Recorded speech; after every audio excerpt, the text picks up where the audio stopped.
계속해서 박윤선 박사의 칼바르트의 로마스 비평 두 번째로 살펴보도록 하겠습니다.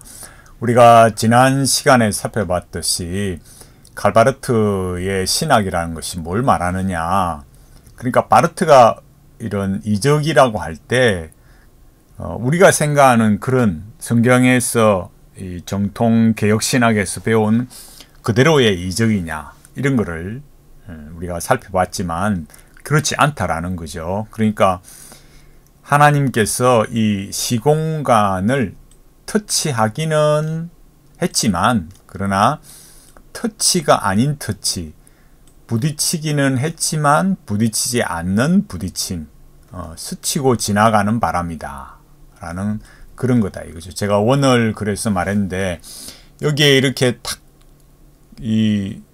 완전히 부딪힌 것도 아니고 탁 스치고 지나가는 거에 불과하다, 이제 그걸 말해주는 거죠.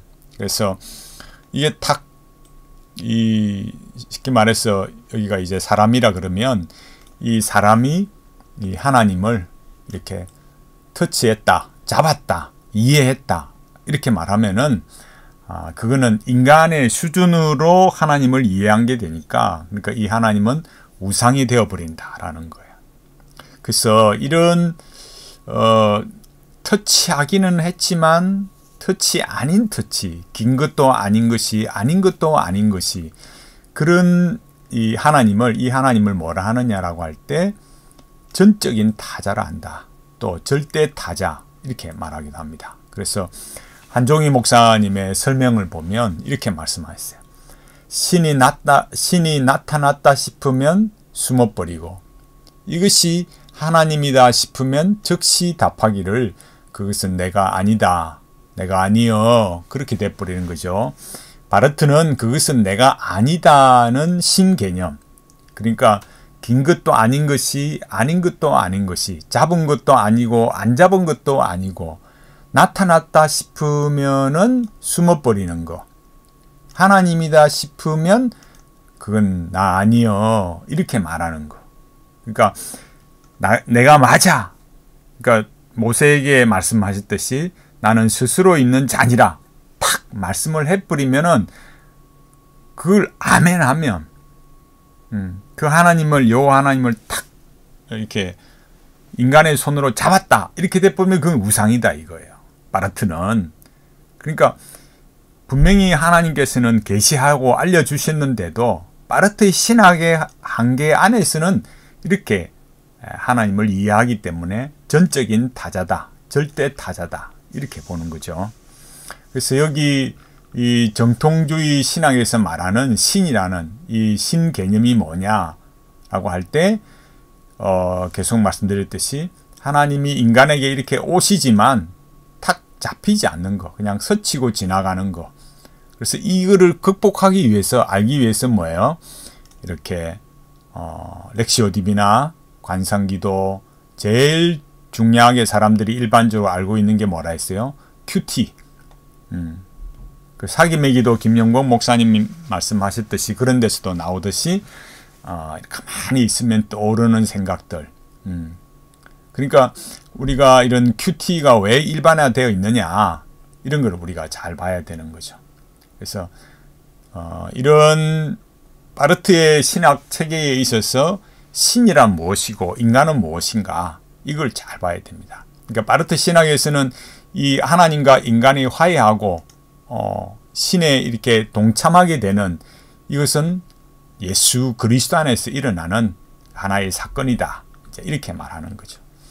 그래서 여기에 대해서 우리가 박윤선 박사님에 대해서 뭐라고 말씀하셨는가, 두 번째 시간인데 이제 이걸 살펴보면, 먼저 이제 박윤선 박사님 글을 보겠습니다. 그래서 위기신학이라고 말합니다.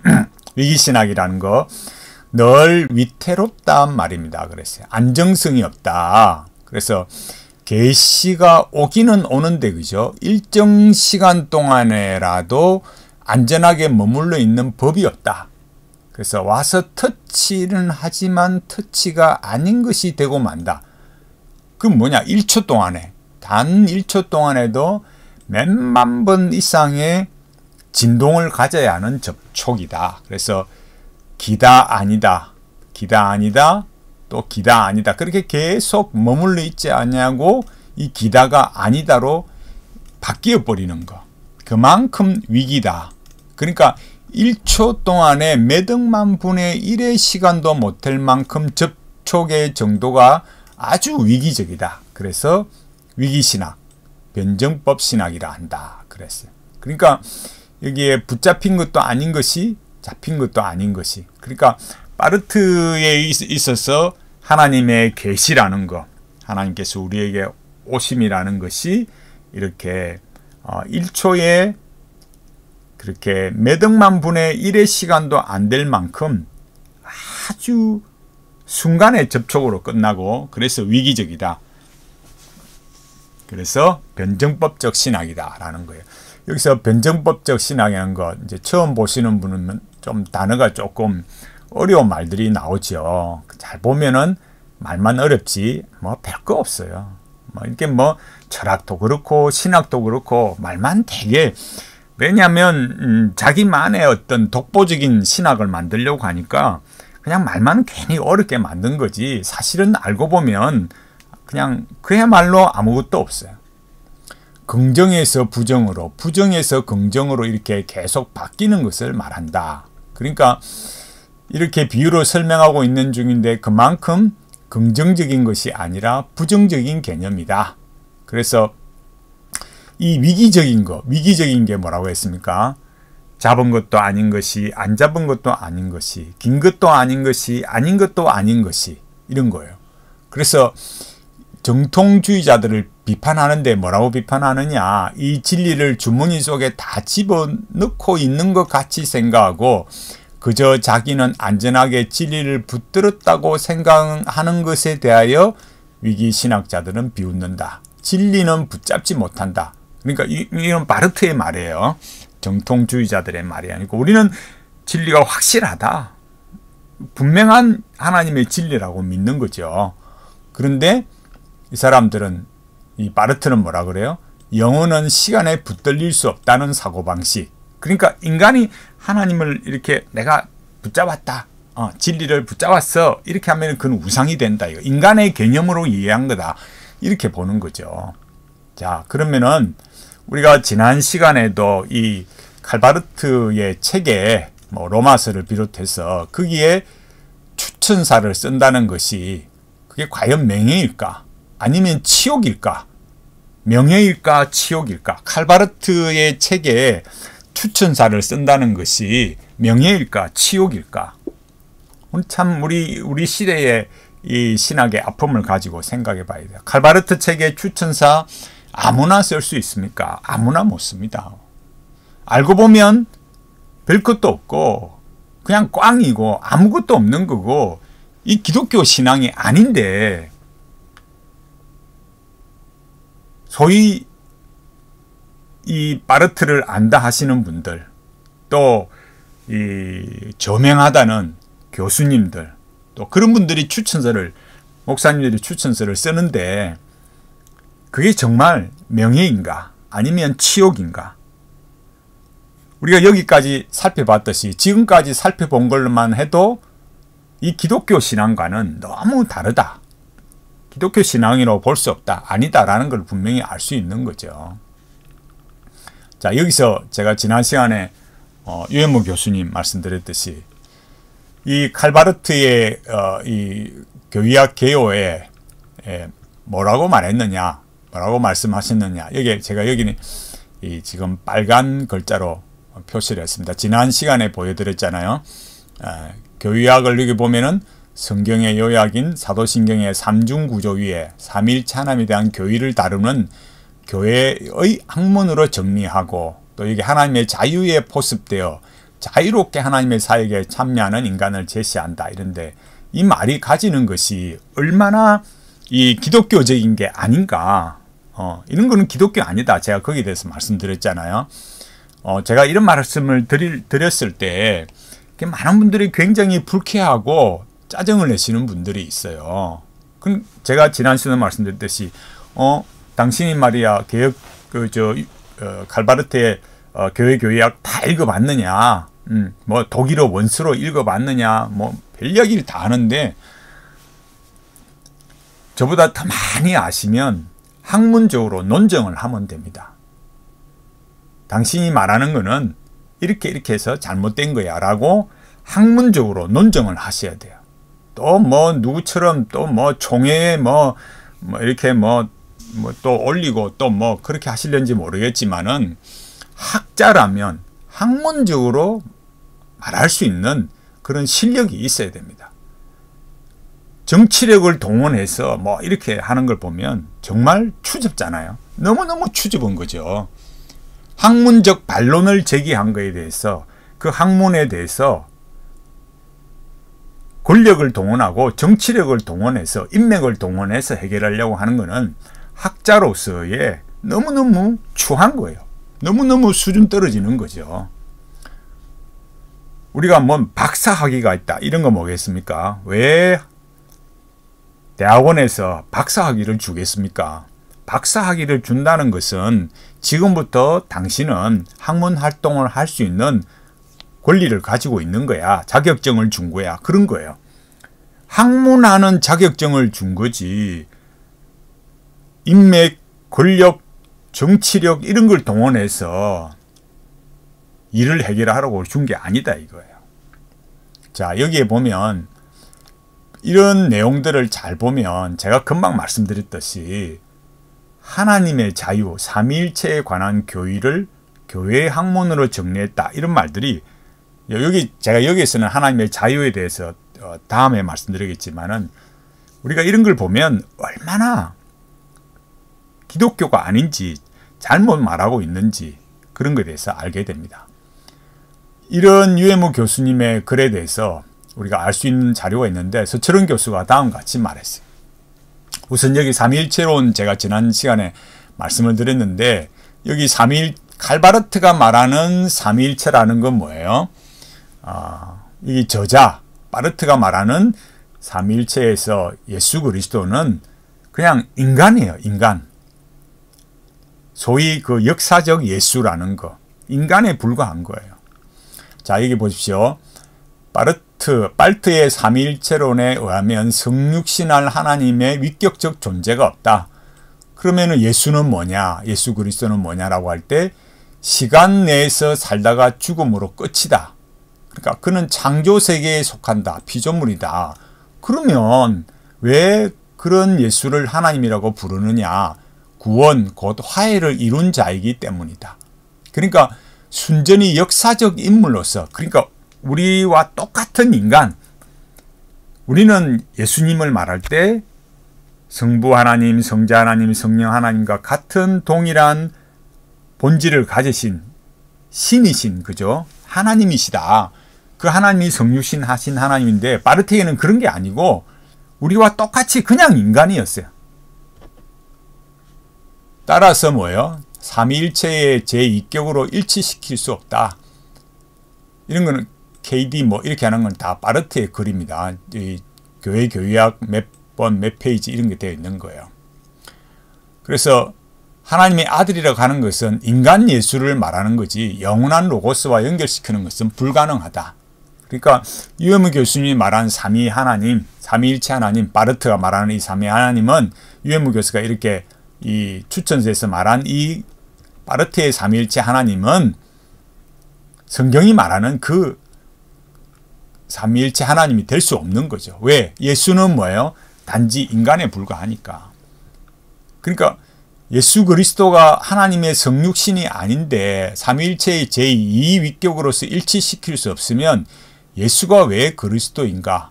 바르트에 의하면 창조의 원형과 근거로서 하나님의 경륜 속에 있기 때문이다.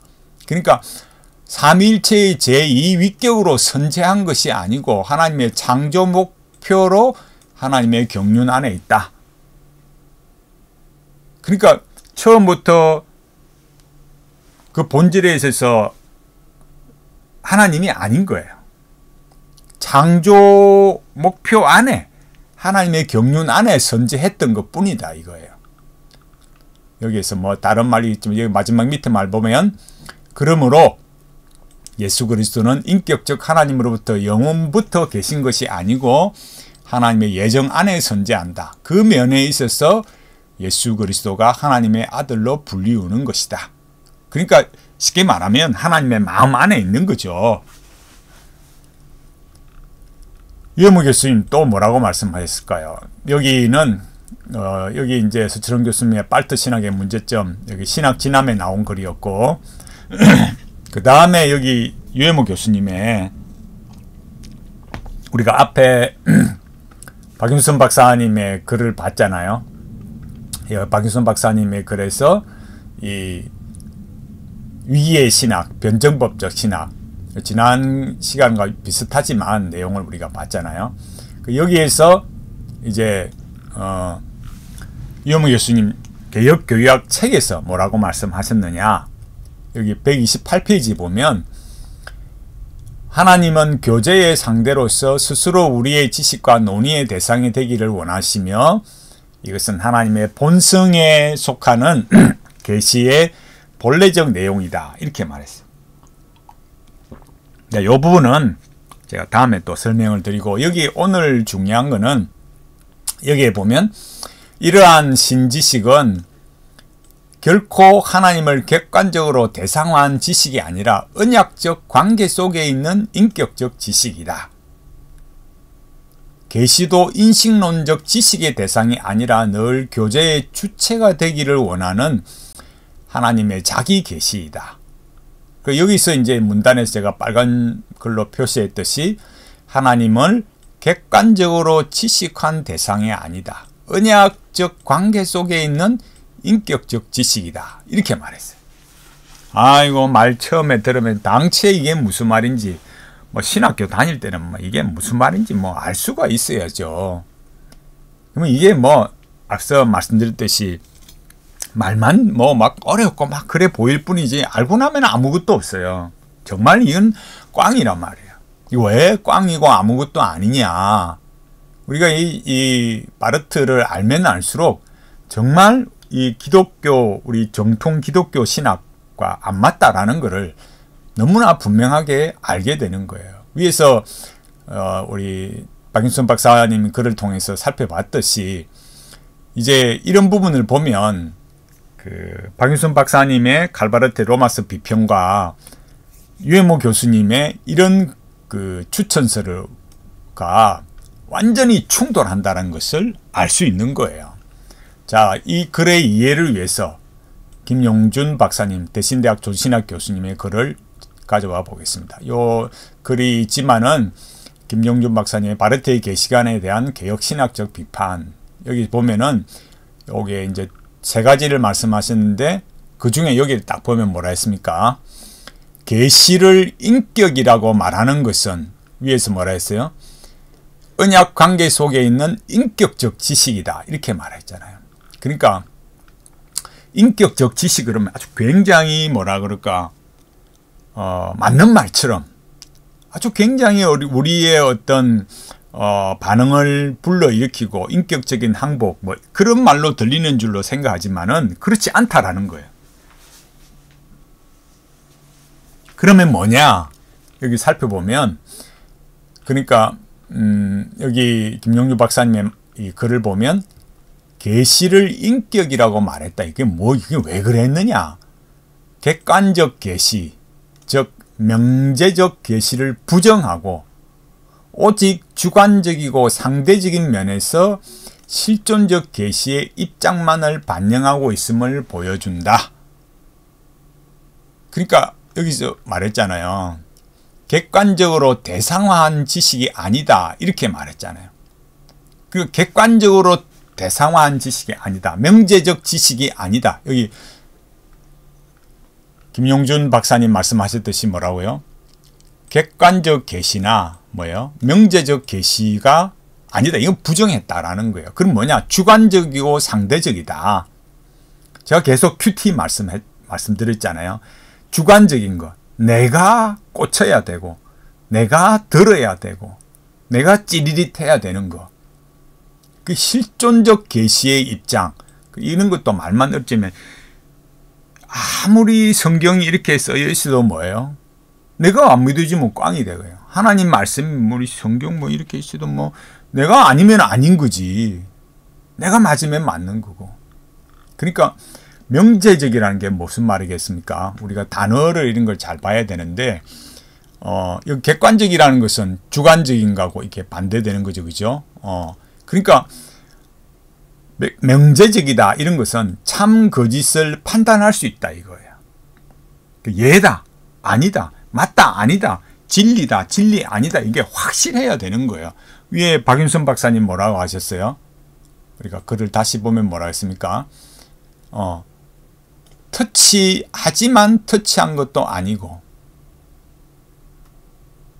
긴 것도 아닌 것이 아닌 것도 아닌 것이 붙잡은 것도 아니고 안 붙잡은 것도 아니고 그래서 뭘 해야 된다고? 내가 그걸 붙잡아야 되는 거죠 결국은. 그래서 바르트의 계시관은 개혁신학과 다른 거죠. 그래서 여기 말했듯이 실존적인 계시 입장 내가 어떻게 생각하느냐에 따라서 진리가 되고 안 된다. 쉽게 말하자면 그런 거예요. 뭐 그 무슨 신학적으로 막 여러 학문적인 용어를 써가면서 복잡하게 말할 필요 없고 그냥 쉽게 말하면 내가 안 믿어지면 그만이고 믿어지면 그게 진리고 계시가 되는 거예요. 그럼 성경은 뭐라고 말할까요?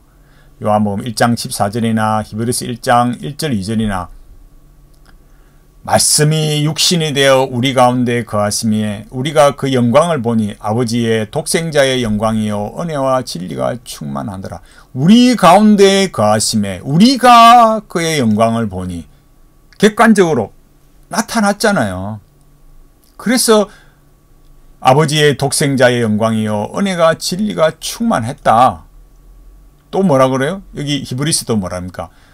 옛적의 선지자를 통하여 여러 부분과 여러 모양으로 우리 조상들에게 말씀하신 하나님, 그 마지막 날에 아들을 통하여 우리에게 말씀하셨다. 말씀 안 하신 것도 아니고 아닌 것도 아니고 이런 거 없는 거예요. 너무나 확실한 거예요. 그러니까 은혜와 진리가 충만한지 아니한지 비몽사몽간이었더라. 그게 요한복음 1장 14절이 아니란 말이에요. 확실하니까 뭐예요? 충만했죠. 은혜와 진리가 충만한 거죠. 히브리서 말씀도 뭐예요? 1장 1절 2절도 우리에게 말씀하셨는지 아니하셨는지 모르겠더라. 긴가민가 그렇더라. 그게 아니더라 이거예요. 말씀하신 하나님, 이게 분명한 거예요. 성경은 그렇게 증거하는 거죠. 그러니까 큐티처럼 내가 주관적이라는 거, 실존적이라는 거, 내가 생각해 보니 맞더라 이런 게 아니라는 거. 디모데후서 3장 16절 17절 뭐라 그래요? 모든 성경은 하나님의 감동으로 된 것이다. 바르트는 뭐예요? 하나님의 말씀도 있다 이거예요. 이게 잘못된 거예요. 완전히 다른 거죠. 그러니까 나의 이런 주체적 결단, 선택, 내가 기면 기고 내가 아니면 아니고 그래서는 안 되는 거죠. 하나님의 말씀은 내가 뭐라고 말할 수 있는 게 아니고 하나님 그분께서 말씀하셨기 때문에 아멘이 되고 힌내니가 되는 거죠.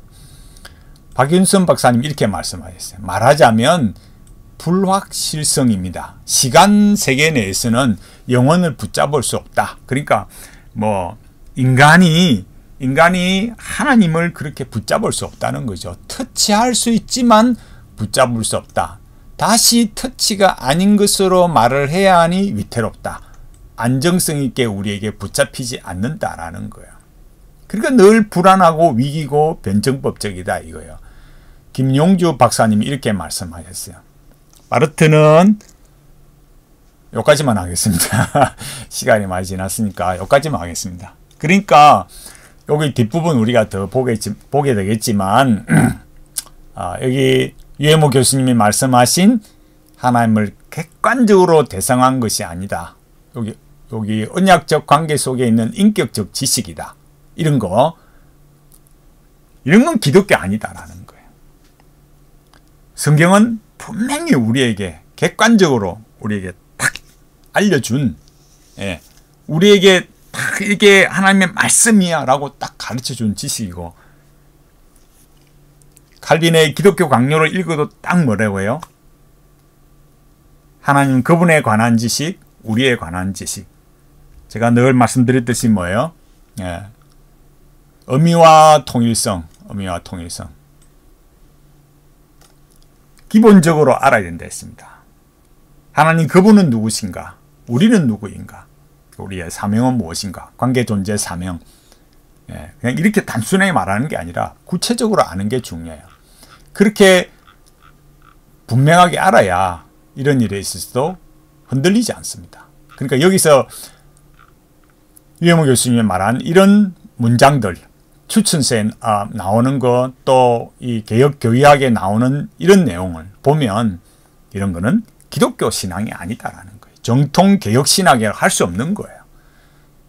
분명히 객관적으로 우리에게 주신 진리이고 지식이고, 그리고 이 여기서 말하는, 나중에 더 알게 되겠지만, 인격적 지식, 언약, 이 바르트가 말하는 언약이라는 게 뭐냐 이런 것도 알게 되겠지만, 인격적 지식이라는 게 우리가 말하는 그런 인격적 지식이 아니고 뭐라 그래요? 여기 말했듯이 주관적인 거. 쉽게 말해서 뭐라고 했어요? 내가 기라 해야 기고 내가 아니라면 아니고, 성경은 그런 걸 말하지 않는다라는 거예요. 두 번째로 우리가 살펴봤습니다. 우리가 하나씩 이렇게 말씀을 알면 교회에서 이루어지고 있는 이런 칼바르트나 보네포나 또 뭐 여러 이런 현대신학의 영향들, 이런 잘못된 것들을 우리가 알고 이런 스치듯이 지나가는 거, 그거를 잡기 위해서 큐티하고 렉시오 디비나 관상기도하고 여러 뭐 이런 영성훈련에 참여하는 이런 것들을 버릴 수 있습니다. 바르게 분별해야 바르게 갈 수 있습니다. 칼바르트 뭐 우리가 100가지 10,000가지를 다 이해할 필요는 없습니다. 핵심 진리에 대해서 우리가 뭐 계속 알아야지만 구원관, 계시관, 인간, 뭐 언약 이런 거에 대해서 조금만 알면 이렇게 기독교적이지 않는 정통 개혁 신학이라고 할 수 없는 것들을 추천서를 써주고 또 교회의 수많은 목사들이 따라가고 이런 일이 발생하고, 참 너무너무 분별이 안 되니까 너무너무 심각한 거죠. 오늘은 두 번째로 칼바르트의 로마서 비평, 박윤선 박사님의 칼바르트의 로마서 비평 살펴봤습니다. 우리가 하나님께서 우리에게 객관적으로 분명하게 우리의 실존적인 반응 없이, 해석 없이, 결단 없이, 선택 없이 하나님 그분께서 우리에게 말씀하셨다. 그래서 은혜와 진리가 충만한 삶을 살아가는 거, 비몽사몽간이었더라 이런 게 아니라는 거, 확실한 명제적인 예 아니오가 확실한 하나님의 말씀. 그러니까 하나님의 말씀에 언약적, 성경이 말하는 언약적인 반응, 선과 악이 명확한 그런 말씀으로 우리 삶을 살아갈 수 있는 거죠. 이것도 아닌 것이 저것도 아닌 것이, 운전을 하는데 중앙분리선 딱 그리 명확한 거죠. 우리가 하나님 앞에 살아가는 길도 마찬가지입니다. 이런 현대신학에 오염된 이런 것들에 대해서 주의하면서 참된 기독교 신앙은 무엇을 말하는가, 이런 것들을 알아감으로 해서 우리 하나님의 그 놀라운 은혜와 예수 그리스도의 십자가의 구속과 부활로 주어진 이 놀라운 구원의 은혜, 성령 하나님의 내조하심으로 우리 구원과 부활의 보정이 되신 것, 이 놀라운 의미와 통일성, 이것을 더 많이 충만하게 누려가는 우리 모두가 되기를 간절히 바라겠습니다.